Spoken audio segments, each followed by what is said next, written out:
Hello, আসসালামু আলাইকুম everyone. কেমন আছো তোমরা? আশা করি তোমরা সবাই ভালো আছো। আমি সিলমন হাবিব, মেডিকেল দ্বিতীয় বর্ষে মেডিকেল স্টুডেন্ট, পপুলার মেডিকেল কলেজে আমি পড়ছি। আজকে তোমাদের সাথে জুওলজি একটা অনেক গুরুত্বপূর্ণ চ্যাপ্টার, যেটা হইল ফোর্থ চ্যাপ্টার, কি রক্ত এবং সঞ্চালন। প্রতি বছর দেখবা যে তোমাদের এইচএসসি তে এই চ্যাপ্টার থেকে একটা না একটা সৃজনশীল থাকে। এটা অতটা গুরুত্বপূর্ণ চ্যাপ্টার, এটাতে মেডিকেল অ্যাডমিশনে কোয়েশ্চেন আসে, মেডিকেল বাদে অন্যান্য যেগুলোতে বায়োলজি আসে, যেসব অ্যাডমিশন টেস্টে, সেখান থেকে এখানে কোয়েশ্চেন আসে, এমসিকিউ আসে, অনেক গুরুত্বপূর্ণ।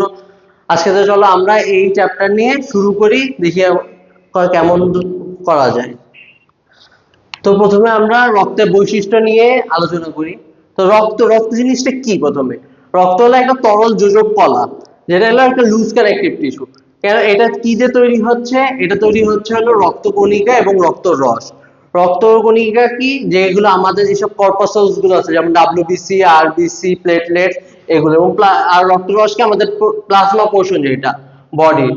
তারপরে আমাদের কি আছে? এই ব্লাড আমাদের দেহের মোট ওজনের 8%। আমাদের যে পুরা শরীরে যে ওয়েট আছে, সেই ওয়েটের 8% হইলো আমাদের এই ব্লাড। তারপরে ব্লাডের একটা নির্দিষ্ট পিএইচ আছে, পিএইচটা কত? 7.35 টু 7.45। এটা একটা রেঞ্জ, এই রেঞ্জের কম হইলে অ্যাসিডোসিস হয়, আবার বেশি হইলে অ্যালকালোসিস হয়। এটা বিভিন্ন মেডিকেল কন্ডিশন আছে, এরা তোমরা যদি মেডিকেলে উঠো তাহলে বুঝবা। তারপরে এটা আপেক্ষিক ঘনত্ব 1.065। তারপরে এটা আমাদের বডিতে কত পরিমাণ রক্ত আছে, একটা অ্যাভারেজ আমরা চিন্তা করি। আমাদের দেহে পুরুষ বা মহিলা হিসাব করলে 5 থেকে 6 লিটার রক্ত থাকে, যদিও মহিলাদের একটু কম থাকে, পুরুষদের বেশি থাকে, কিন্তু আমরা যদি অ্যাভারেজ হিসাব করি 5 থেকে 6 লিটার রক্ত থাকবে। এছাড়া রক্তে যে একটা স্বাদ থাকে, সেটা হলো নোনতা স্বাদ। আমরা যদি চিন্তা করি, এখন আমরা চিন্তা করি, দেখো যে আমাদের রক্ত যে সংবহন হচ্ছে, এটা কয়টা তন্ত্র আছে? একটা আছে বদ্ধ সংবহন তন্ত্র, একটা আছে মুক্ত সংবহন তন্ত্র। তো বদ্ধ সংবহন তন্ত্র জিনিসটা কি? বদ্ধ সংবহন তন্ত্র কি?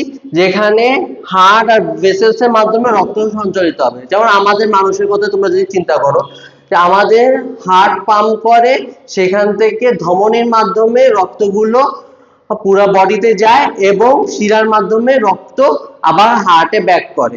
এটা একটা বদ্ধ অবস্থায় আছে, একটা হার্ট আর সব ভেসেলস এর বদ্ধ সিস্টেমের মধ্যে আছে। এই জন্য কি এটা আমাদের বদ্ধ সংবহন তন্ত্র। বদ্ধ সংবহন তন্ত্র কাদের কাদের থাকে? যদি আমরা এটা সবাই জানি, ফার্স্ট চ্যাপ্টারে এগুলো আমরা পড়ছি, যে থাকে হলো করদাতাদের আর অ্যানিলিডাদের। আমাদের কি বদ্ধ সংবহন তন্ত্র থাকতেছে। এছাড়া মুক্ত সংবহন তন্ত্র কি? যেখানে রক্ত কোনো ভেসেলের মাধ্যমে সরবরাহ হচ্ছে না, সেগুলো কাদের আছে? আর্থ্রোপোডাদের আছে, মলাস্কাদের আছে। যদিও মলাস্কাদের অর্ধমুক্ত, কিন্তু সম্পূর্ণ মুক্ত কাদের? আর্থ্রোপোডাদের। আচ্ছা, ঠিক আছে। এরপরে আমরা যদি আসি রক্তের উপাদান নিয়ে, তো রক্তের তো আমি তোমাকে বলছি যে প্রধানত দুইটা উপাদান আছে, যেটা কম্পোজিশন। সেগুলো কি? একটা হলো রক্ত রস, একটা হলো রক্তকণিকা।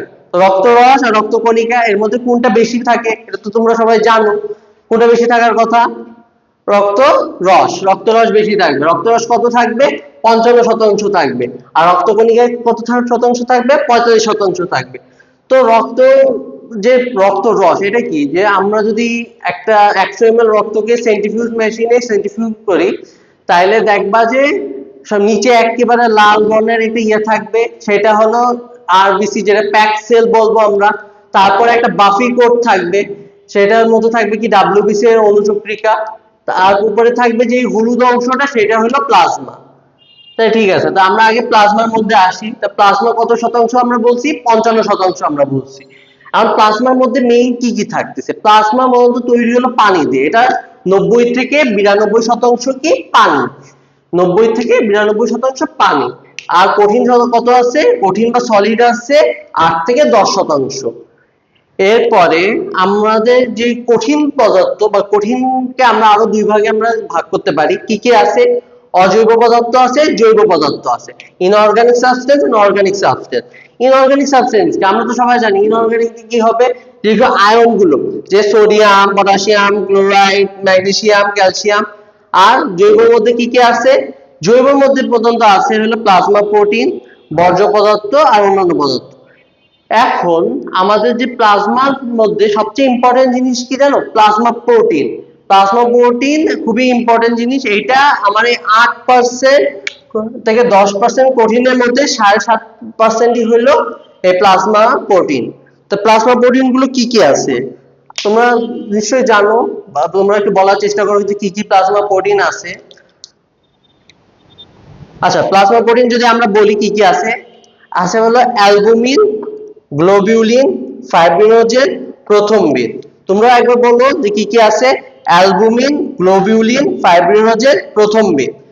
আচ্ছা, এইগুলো হলো প্রধানত আমাদের প্রধান চারটা প্লাজমা প্রোটিন। এছাড়া আরো প্লাজমা প্রোটিন আছে, বাট এইগুলো হলো মেইন প্লাজমা প্রোটিন। তো এইগুলো, এটা খুবই একটা ইম্পর্টেন্ট অবজেক্টিভ। আমরা চাইলে এটাকে একটা নিউমোনিক দিয়ে মনে রাখতে পারি। এটা কি? জিপিএ 5। কি বললাম? জিপিএ 5। তো কি জি তে কি হচ্ছে? গ্লোবিউলিন, পি তে কি হচ্ছে? প্রথমবিন, এ তে কি হচ্ছে? অ্যালবুমিন, 5 তে মনে রাখবা ফাইব্রিনোজেন। এইটা প্রতি বছর ধরো যে তোমাদের এটা মেডিকেল অ্যাডমিশন টেস্টেও তোমাদের এই কোশ্চেন আসছে। তারপর তোমরা চিন্তা করো যে তোমাদের স্কুলে যদি পরীক্ষা থাকে এইগুলো এক কোশ্চেন আসে, যে বলবে যে নিচে কোনটা প্লাজমা প্রোটিন নয়, এরকম তিনটা দিয়ে যে কোনো একটা অন্য অপশন দিয়ে দিয়ে একটা এমসিকিউ বানায় দিবে। তারপরে আমরা যদি দেখি আর কি কি আছে জৈব পদার্থ বা অর্গানিক সাবস্টেন্সের মধ্যে, আর কি কি আছে, তাহলে সেটার মধ্যে আছে বর্জ্য পদার্থ। বর্জ্য পদার্থ গুলো কি কি আছে? ইউরিয়া আছে, তারপর কি আছে? ইউরিক অ্যাসিড আছে, ক্রিয়েটিনিন আছে, জ্যান্থিন আছে, আর অ্যামোনিয়া আছে। এইগুলো তো প্রধানত আমাদের বর্জ্য পদার্থ, যেগুলো প্লাজমার অর্গানিক সাবস্টেন্সের মধ্যে থাকতেছে। কি কি থাকতেছে আবার বলো? Urea, uric acid, creatinine, xanthine, ammonia. এছাড়াও অন্যান্য কিছু পদার্থ থাকতেছে, সেগুলো কি? গ্লুকোজ থাকতেছে, লিপিড থাকতেছে, হরমোন থাকতেছে, এনজাইম থাকতেছে। কি আরেকবার বলো? গ্লুকোজ, এনজাইম, লিপিড, হরমোন, এগুলো থাকতেছে। তাহলে যদি আমরা আবার একটু প্লাজমাতে একটা সামারি করি, তাহলে কি কি থাকছে? রক্তরস বা প্লাজমা, এটা হলো আমাদের ব্লাডের 55%। এর মধ্যে পানি থাকতেছে 90 থেকে 92%, এবং কঠিন পদার্থ থাকতেছে 8 থেকে 10%। এই কঠিন পদার্থে আবার জৈব আর অজৈব সাবস্টেন্সে আমরা ভাগ করতে পারি, অর্গানিক এন্ড ইনঅর্গানিক। ইনঅর্গানিকের মধ্যে কি কি থাকতেছে? Sodium, potassium, chloride, magnesium, calcium, যেসব আয়নস আছে। এবং অজৈব যেগুলো জৈব সাবস্টেন্স বা অর্গানিক সাবস্টেন্স, তার মধ্যে মেইন কোনটা থাকতেছে? Plasma protein. প্লাজমা প্রোটিন প্রচুর ইম্পর্টেন্ট। সেটা আমরা কেমনে মনে রাখবো? জিপিএ 5 দিয়ে। কি জিপিএ তে? জি তে কি? গ্লোবিউলিন, পি তে কি? প্রথমবিন, এ তে কি? অ্যালবুমিন, আর 5 এ কি? ফাইব্রিনোজেন। এছাড়া বর্জ্য পদার্থ কি কি আছে? ইউরিয়া আছে, ইউরিক অ্যাসিড আছে, ক্রিয়েটিনিন আছে, জ্যান্থিন আছে, আর অ্যামোনিয়া আছে। এছাড়া অন্যান্য কি আছে? Glucose, lipid, hormone, enzyme. ঠিক আছে, এইগুলো হয়ে গেল আমাদের রক্তের একটা পোর্শন। রক্তের দুইটা কম্পোজিশনের মধ্যে একটা কম্পোজিশন হয়ে গেল, একটা কি? রক্ত রস বা প্লাজমা পোর্শনটা আমাদের হয়ে গেল। এরপরে আসি আমরা রক্ত কণিকা, যেটা ব্লাড কর্পাসল। আমরা পর্যন্ত অনেকে এটা ভুলে সেল বলে ফেলে, আসলে এগুলো সেল না, কারণ এগুলো নিজেরা বিভাজিত হইতে পারে না। তারপর আবার অনেকদের নিউক্লিয়াস থাকে না, যেমন আরবিসি তে নিউক্লিয়াস থাকে না, তারপর অনুচক্রিকাদের নিউক্লিয়াস থাকে না, শ্বেত রক্তকণিকার নিউক্লিয়াস থাকে। বাট এই দুইটা নিউক্লিয়াস থাকে না, এই জন্য এরা নিজেদের তৈরি করতে পারে না বা মাইটোসিস হইতে পারে না। তাই এদের আমরা ব্লাড সেল বলতে পারবো না, এগুলো কি? ব্লাড কর্পাসল বা রক্তকণিকা। তাইলে কি কি আছে আমরা যদি দেখতেছি, যে লোহিত রক্তকণিকা আছে, তারপরে কি আছে? শ্বেত রক্তকণিকা, তারপরে কি আছে? অনুচক্রিকা। তো লোহিত রক্তকণিকা কি? আমাদের যেটা আরবিসি, এটা কি? এটা হলো আমাদের যে ব্লাড মেইনলি দেখতে লাল রং হয়, এটা মেইন কারণ হলো লোহিত রক্তকণিকা। কারণ কি? লোহিত রক্তকণিকার মধ্যে কি থাকে? হিমোগ্লোবিন থাকে। হিমোগ্লোবিনের জন্য কি হচ্ছে? আমাদের রক্তটা লাল রঙের হচ্ছে। এরপরে অনুচক্রিকা। অনুচক্রিকার একটা প্রধান কাজ কি? যখন আমাদের বডিতে কোনো জায়গা কেটে গেছে, সেই জায়গাতে রক্ত তঞ্চন করবে কে? অনুচক্রিকা। আমাদের যদি বডির কোনো জায়গা কেটে যায়, তাহলে এই অনুচক্রিকা এসে ওই জায়গাটা রক্ত তঞ্চন করবে বা ব্লাড ক্লট করবে। এছাড়া কি আছে? শ্বেত রক্তকণিকা। শ্বেত রক্তকণিকার কাজ কি? এগুলো আমাদের জীবাণু বক্ষণে হেল্প করবে। তো কি কি আছে আমরা যদি দেখি, আমাদের শ্বেত রক্তকণিকা কি কি আছে, তো এটাকে আমরা দুই ভাগে ভাগ করতে পারতেছি। একটা দেখো যে দানাদার, একটা কি? অদানাদার। দানাদার মানে যেগুলো আমরা চিন্তা করো যে এগুলোকে আমরা ফিল করতে পারবো, যে কোনো কিছু যে দানা থাকলে আমরা ওটা হাত দিলে এটা ফিল হবে, আর যদি যেগুলো অদানাদার সেগুলো তো ফিল হবে না। তো তুমি একটা জিনিস দেখো যে যেগুলো দানাদার সেইগুলোর নামের শেষে একটা সুন্দর জিনিস আছে, ফিল আছে। দেখো নামের শেষে ফিল আছে। তো তোমরা সবসময় মনে রাখবা যে যেগুলো দানাদার সেগুলোর নামের শেষে কি থাকবে, ফিল থাকবে, নামের শেষে ফিল থাকবে, নামের শেষে ফিল থাকবে। আর যেগুলো দেখো অদানাদার অ্যাগ্রানুলোসাইট, সেগুলো কি কি আছে, আছে হলো মনোসাইট আছে আর লিম্ফোসাইট আছে। তো এটা বুঝতেই পারতেছো এখন অদানাদার গুলো তাহলে নামের শেষে কি থাকবে, সাইট থাকবে না, তাহলে এদের নামের শেষে কি থাকলো, সাইট থাকলো, নামের শেষে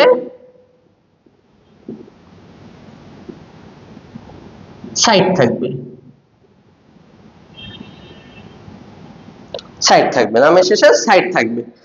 তো এইটাও কিন্তু একটা অবজেক্টিভের খুবই একটা মানে ফেভারিট কোশ্চেন, যে বলে দিবে যে নিচে কোনটা দানাদার বা অদানাদার, মেইনলি বলবে যে নিচে কোনটা দানাদার নয়, তিনটা দিয়ে দিবে, আর এই তিনটা দিল আর এখানের থেকে একটা দিয়ে তোমার একটা সুন্দর অবজেক্টিভ বানিয়ে দিতে পারে। এইগুলো মেডিকেলেও আসে, তারপর তোমাদের বার্ষিক পরীক্ষা বা টেস্ট পরীক্ষা এগুলোতেও আসবে। তো এইটা খুবই একটা পেইড অবজেক্টিভ। এরপরে যদি আমরা চিন্তা করি যে এইগুলো কাজ যদি আমরা চিন্তা করি যে শ্বেত রক্তকণিকা নিউট্রোফিল বা ইউসিনোফিল বা বেসোফিল, আচ্ছা আমি এইটাকে তিনটাকে তিন কালিতে কেন লিখছি, এটা খুবই একটা ইন্টারেস্টিং আছে যে এইগুলোকে আমরা লিশম্যান রঞ্জক দিয়ে আমরা বিভিন্ন রঙের দেখতে পারি। যেমন নিউট্রোফিলে কিন্তু বর্ণ নিরপেক্ষ, এই জন্য ওর নাম কি নিউট্রোফিল।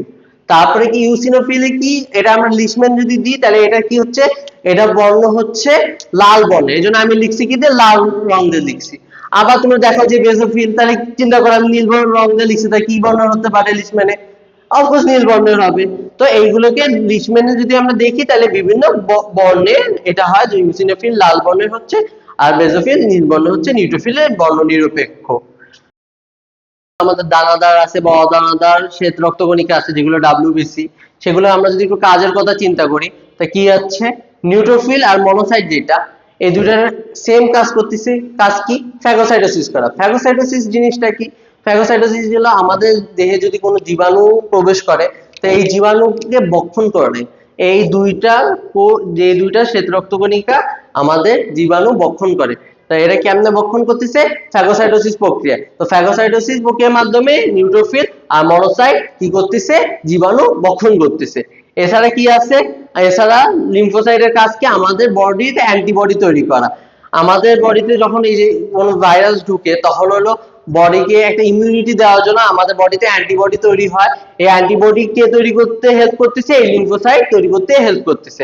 এছাড়া ইউসিনোফিলের কাজ কি, ইউসিনোফিলের কাজ হইলো কৃমি লার্ভা এগুলো ধ্বংস করা এবং অ্যালার্জি প্রতিরোধ করা। অ্যালার্জি প্রতিরোধে মেইনলি কি থাকতেছে, ইউসিনোফিল কাজ করতেছে। যদি কারো অ্যালার্জি থাকে তাহলে আমরা যখন সিবিসি করব তখন দেখবো যে ইউসিনোফিল অনেক বেশি। এছাড়া বেসোফিলের মধ্যে যদি আমরা দেখি, বেসোফিলের মধ্যে কি থাকতেছে, হেপারিন থাকতেছে আর হিস্টামিন থাকতেছে।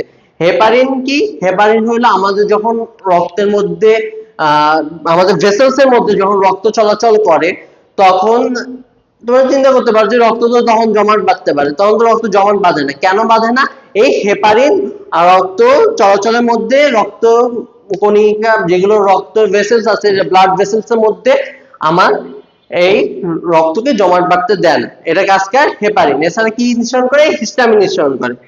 এটা আচ্ছা, তা ঠিক আছে, তাহলে এইটাই হলো আজকে আমার ক্লাস। আশা করি তোমাদের সবাই ভালো লাগছে। তোমাদের যদি ভালো লাগে থাকে তোমরা একটা লাইক শেয়ার কমেন্ট করো। Thank you.